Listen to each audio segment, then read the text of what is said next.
and also the help that we can offer to them. So we went there every week to teach them, and the women were very good people. Whatever they had committed, we didn't hear and nothing. We just want to teach them about the Lord, which we did. One lady was with me only. The others stayed home because the others wanted to go to the jail in Nogales, Arizona. But we wanted to go into Mexico, which we did. In my car, we went over there and come back, and the other ladies over here working on another thing. So that's the way our work went. It was just beautiful. The more we went, the more we liked it. The more we went, it was just this thing was growing and growing and growing. Thank God. God provided for all our needs, and we was trying to help the others. So this work went for 2.5 years. Can you imagine? Those women learned something about the Lord in those years. It was the most beautiful life for all of us. We have services there in our little home, and then we had prayers, visiting, praying for sick people, besides the jail work in Arizona, besides the prison in Mexico. And we had a lot of experiences. But you know, is there not too late? I want to tell you one great experience. For some reason, 6 people came to the prison. They put them there. It was 3 girls and their husbands. Their husbands stayed on their side, and the girls came to where we were preaching, working. One day, one of the girls says to me, "Concha, would you like to go with me to talk to the judge?" Me? Talk to the judge? I've never seen a judge. I don't even know how it looks like. "Oh, no, come with me.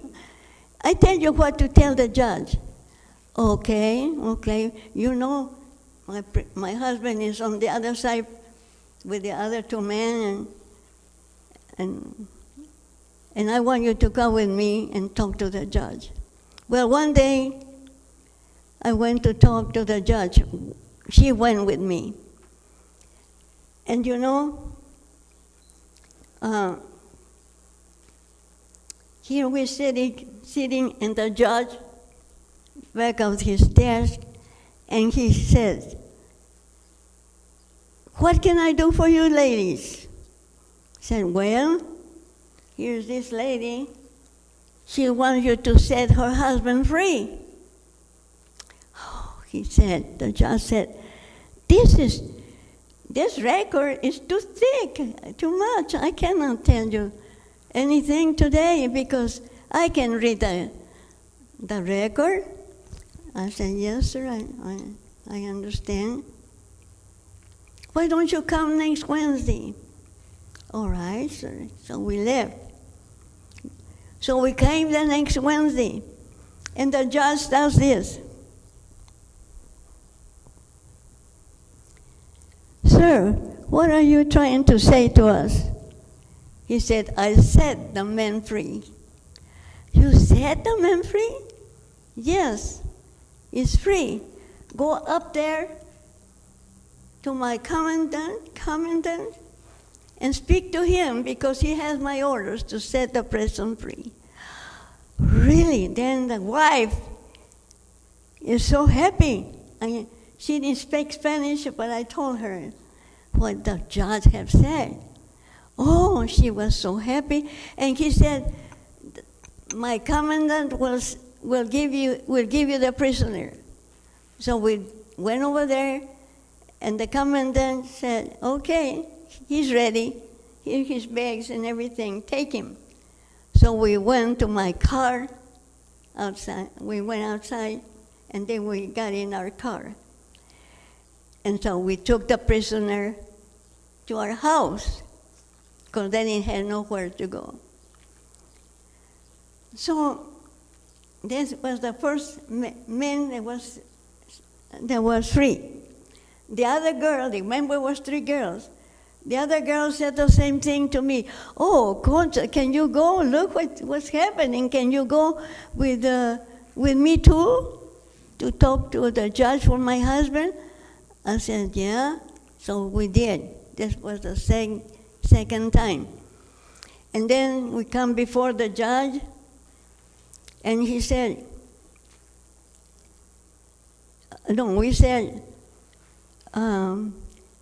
he said, yes, what can I do for you ladies?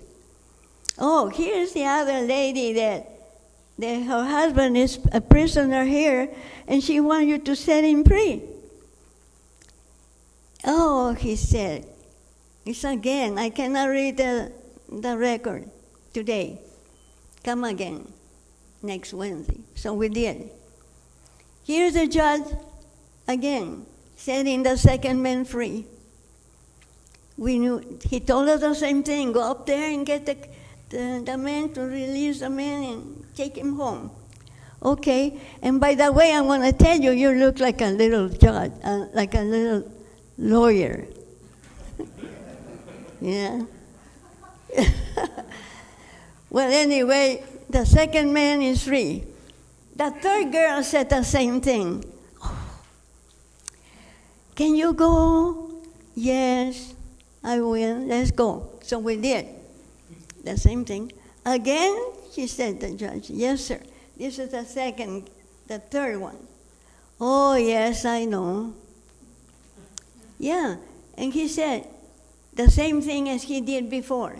We did the same thing as before. We took the first, the second, and the third prisoner girls to our house. Before we left, the judge told me, you tell these people not to give your money to the lawyers because they have lawyers, and the lawyers taking their money and they're not setting these people free. I said, so I did told the girls. Now the 3 prisoners are free. They're in our home. The girls are free too. Oh, by the way, I forgot to tell you that the girls,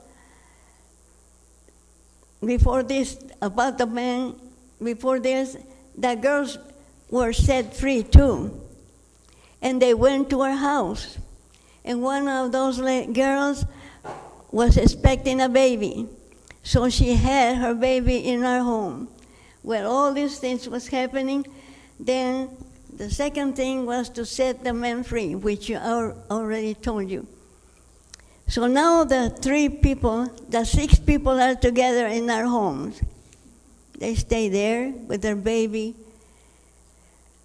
And we kept them as long as they could leave, because they said, well, I'm from Chicago, I'm from this and from that, and we just got to get back to our hometown.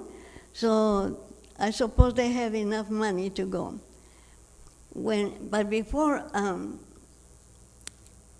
when the third man was set free by the judge, I remember we went to my car. No. The last prisoner,